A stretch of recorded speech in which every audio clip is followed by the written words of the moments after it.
Salutations, everyone, and thank you for watching episode 40 of DiabeticRadio.com. Last month I got my A1C's done, and it was 6.4, thank goodness. A tiny bit higher than usual. Usually I'm in a 6.2, 6.3 range, but I am still in the acceptable range for a diabetic, and I'm really happy about that. And the good thing is that I got those numbers pretty much eating what I want in moderation, of course, and with the exception of some foods that I have intolerances to, but again, this proves that you can do it. Diabetes doesn't have to be a death sentence. It's hard work, but you can do it. There's no reason why anyone should feel that they couldn't do anything just because they have diabetes.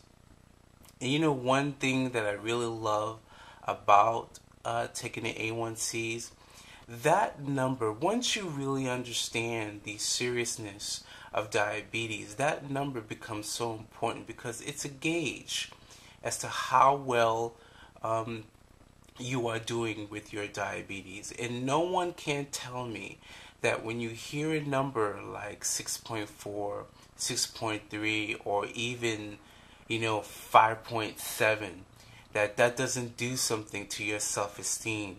That doesn't make you want to take care of yourself even more. That A1C number is such an important number because you have two important numbers actually. You have your A1Cs, which pretty much tells you where you're heading in terms of long-term complications.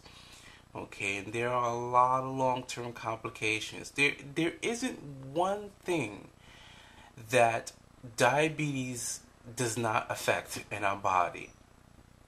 It can affect our eyes, of course, our arteries, our ability to touch, our ability to heal.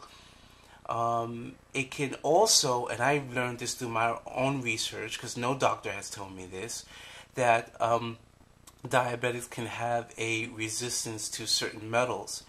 When I was a teenager, I got my ears pierced, and it took many years for that piercing to heal, not realizing or not knowing that it was because I had, diabetes and crazy sugars. Do you know that diabetes can even affect your hearing? Now that's something I didn't know. I found that out not too long ago from watching a video. So it goes to show you that it's very important to control your blood sugars.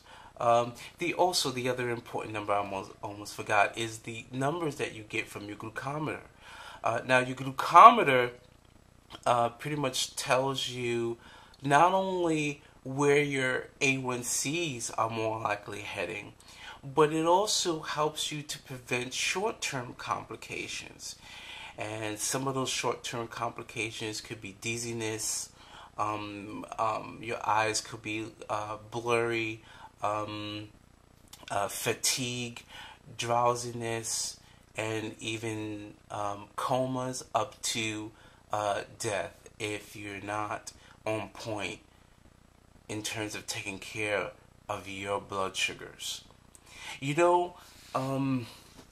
don't think this is my imagination, but one thing I try to do is, learn everything that I possibly can about diabetes, not just about the good stuff that I think I like.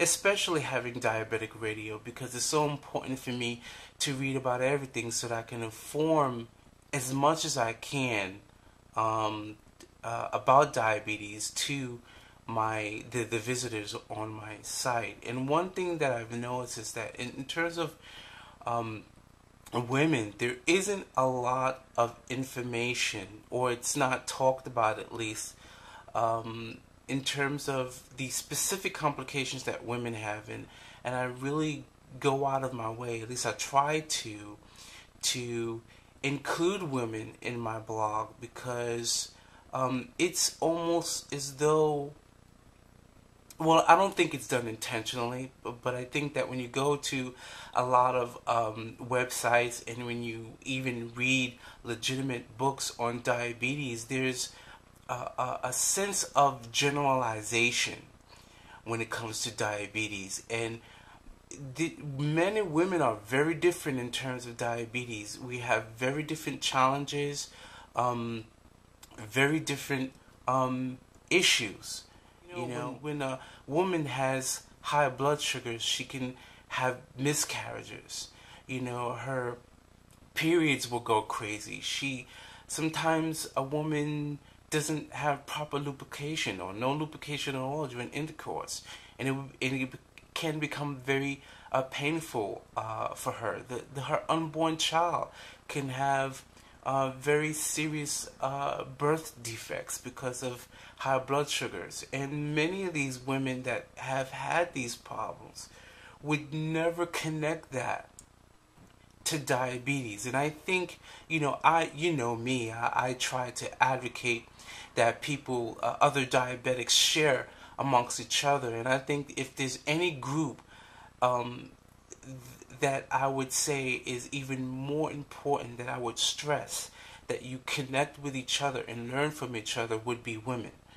You know, because I think that in terms of a lot of things, especially when it comes to diabetes research, women are always kind of like put in a back burner or left to the side. No one really talks about their specific issues, and I really think that needs to change, because that's, you know, very important, especially knowing that women can have so many hormonal issues in addition to diabetes, or vice versa. So I hope this video has given you a greater understanding of how important your A1C's are, and the kinds of really, really devastating things that can happen when your A1C's are just like out of control. But one thought or reminder is that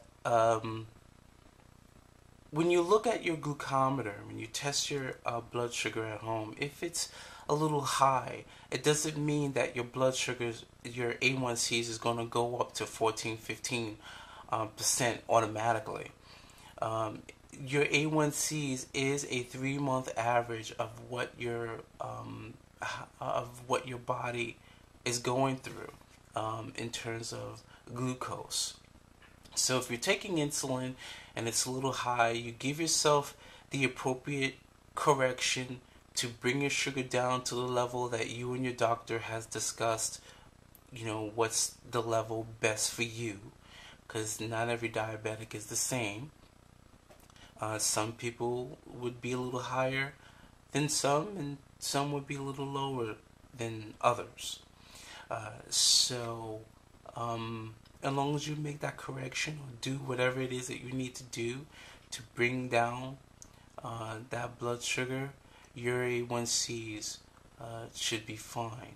And if you haven't had an A1C test yet, I really suggest, I highly encourage you to get that done, so that you have an idea of how well your diabetes management is working for you. And if it is high and it's a little out of control, now that A1C shows you, well, your A1C will now give you the opportunity to work in the areas where you think you need work on. So thank you for watching this video, and I love making them. I look forward to doing another video next time, and take care. Remember to love yourself.